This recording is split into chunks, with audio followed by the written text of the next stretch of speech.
Have you ever wondered why you can analyze a chart perfectly during the weekend, but the moment the market opens, you turn into a completely different person? You start overtrading, chasing candles, and ignoring every rule you ever set for yourself.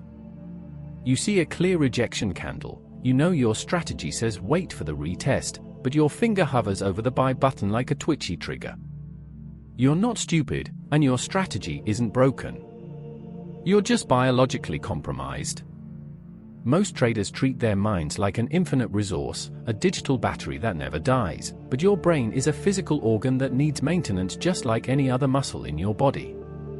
If you're tired, malnourished, or chronically stressed, your executive function, the CEO of your brain, simply shuts down. Today, we're going to dissect the habits that separate the consistent winners from the gamblers. Let's start with the foundation, your sleep. When you don't sleep, your prefrontal cortex, the part of your brain responsible for logic, planning, and impulse control, literally goes offline.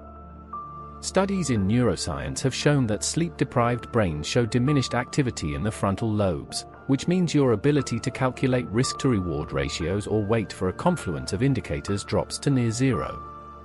You're trading with your emotional brain, the amygdala, which is wired for fear and greed. Think of your brain like a high-performance engine.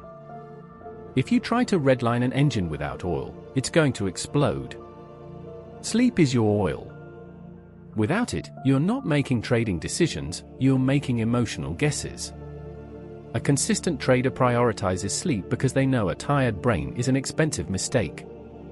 Quality sleep is the first line of defense against account blow-ups.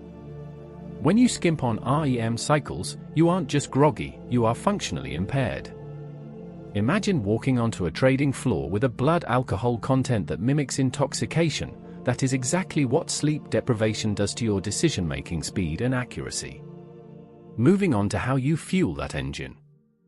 What you eat directly impacts your blood sugar and, by extension, your ability to focus.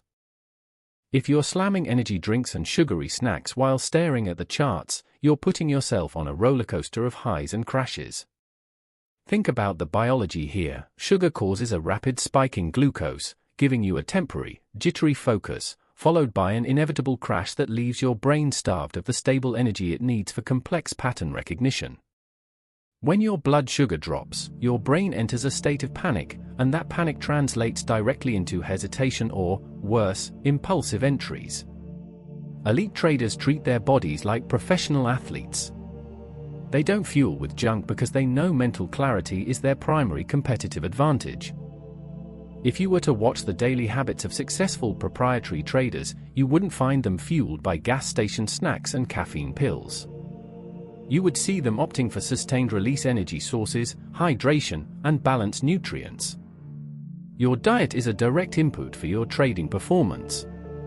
If you put low-grade fuel into a Ferrari, it's going to sputter, and the same logic applies to your cognitive performance during high-volatility sessions. Now, let's talk about physical movement. It sounds cliché, but exercise is a non-negotiable for traders. When you work out, you're literally training your brain to handle stress. Exercise flushes out cortisol, the stress hormone that makes you tremble when you're in a losing trade. By moving your body, you're creating a buffer. You're teaching your nervous system to stay calm under physical load, which is exactly how you need to feel when your P&L is flickering red. A trader who moves is a trader who thinks clearly under pressure. Think of it as stress inoculation. If you can remain composed while your heart rate is elevated during a heavy set of squats, you are better equipped to handle the psychological pressure of a drawdown. Physical fitness is the backbone of emotional stability in the markets. It's not just about aesthetics, it's about physiological regulation. A sedentary trader is a volatile trader because they have no outlet for the high-intensity stress hormones that build up during a trading day. But why do we get so anxious in the first place? Anxiety often stems from a lack of certainty. When you're staring at the screen and you haven't prepared, your mind fills the void with fear. You start looking for patterns that aren't there. This is known as pareidolia, the tendency to see meaningful images in random data.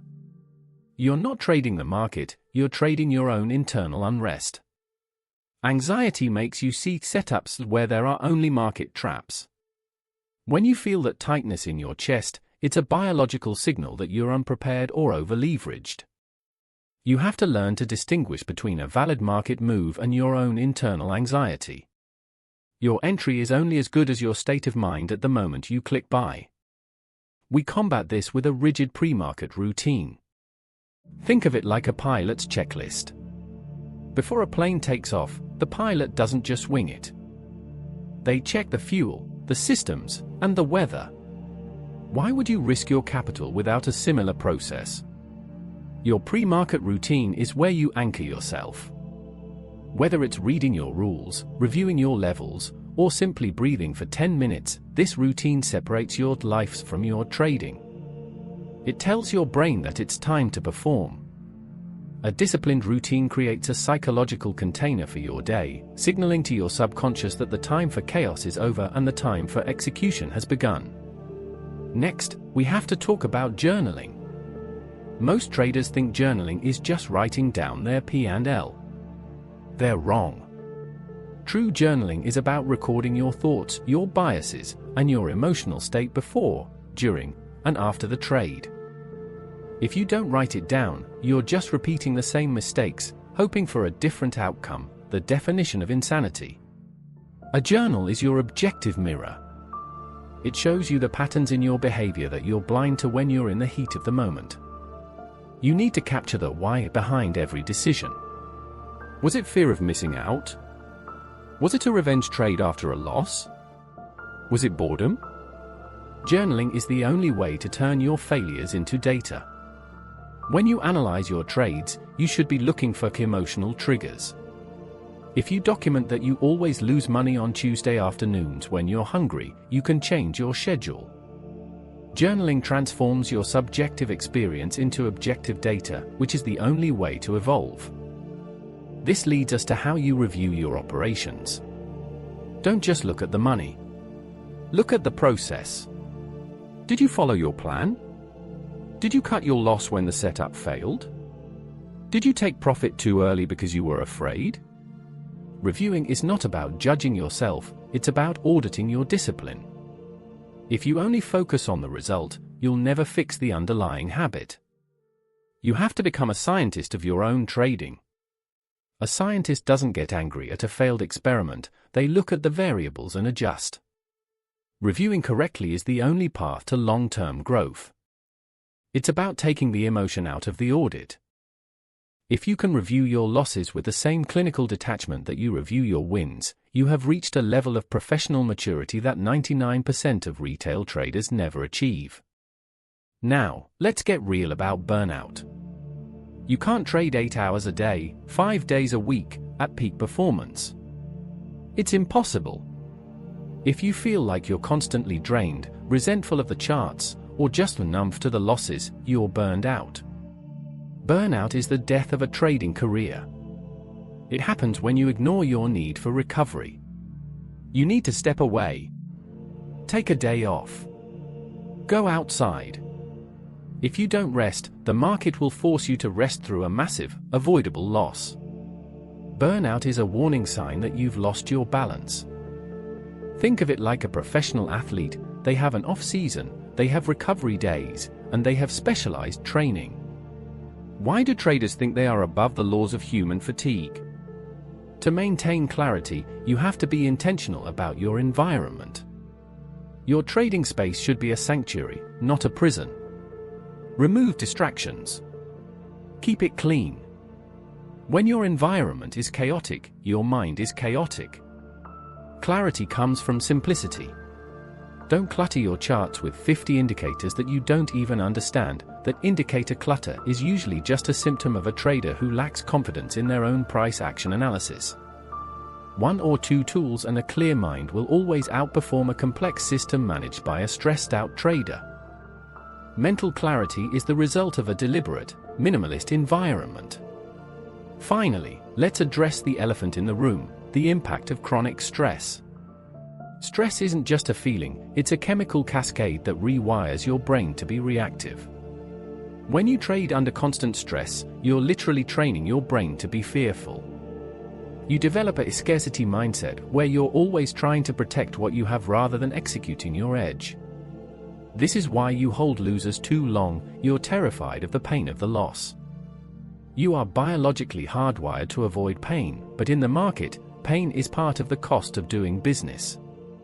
Stress management isn't a luxury, it's a professional requirement for anyone who wants to survive in this game. You must learn to regulate your nervous system. If you can't manage your stress, you can't manage your risk. Every habit we discussed, sleep, diet, exercise, routine, journaling, is a tool to keep that stress in check. It's a battle against your own biology, but it's a battle you can win if you're consistent. The market doesn't care about your goals or your dreams. It doesn't care if you need the money for rent or if you've been studying for 3 years. It only cares about execution. And execution is the product of a healthy, disciplined mind. You are the infrastructure of your own trading business. If the foundation is weak, the whole structure will collapse. Start small. Fix your sleep tonight. Write your journal tomorrow. Build the habits that make you bulletproof. It's not about finding a magic indicator. It's about becoming the kind of person who is capable of following a system under pressure. The path to consistency is paved with these small, often boring, daily habits. They might seem insignificant, but in the long run, they are the difference between a trader who lasts a month and a trader who lasts a lifetime. You have to be willing to do the work that no one sees. The late nights, the early mornings, the disciplined reviews, the intentional rest. It's a lonely path, but it's the only one that leads to true freedom. Don't let your ego convince you that you're an exception to the rules of human biology. You're not. Respect the machine, fuel it properly, and it will serve you well. Master your psychology or the market will master you. Consistency is not an accident, it is the inevitable outcome of a life built for performance. Take control of your biology, and you will finally take control of your P&L. The choice is yours: be a victim of your own impulses, or become the architect of your own success.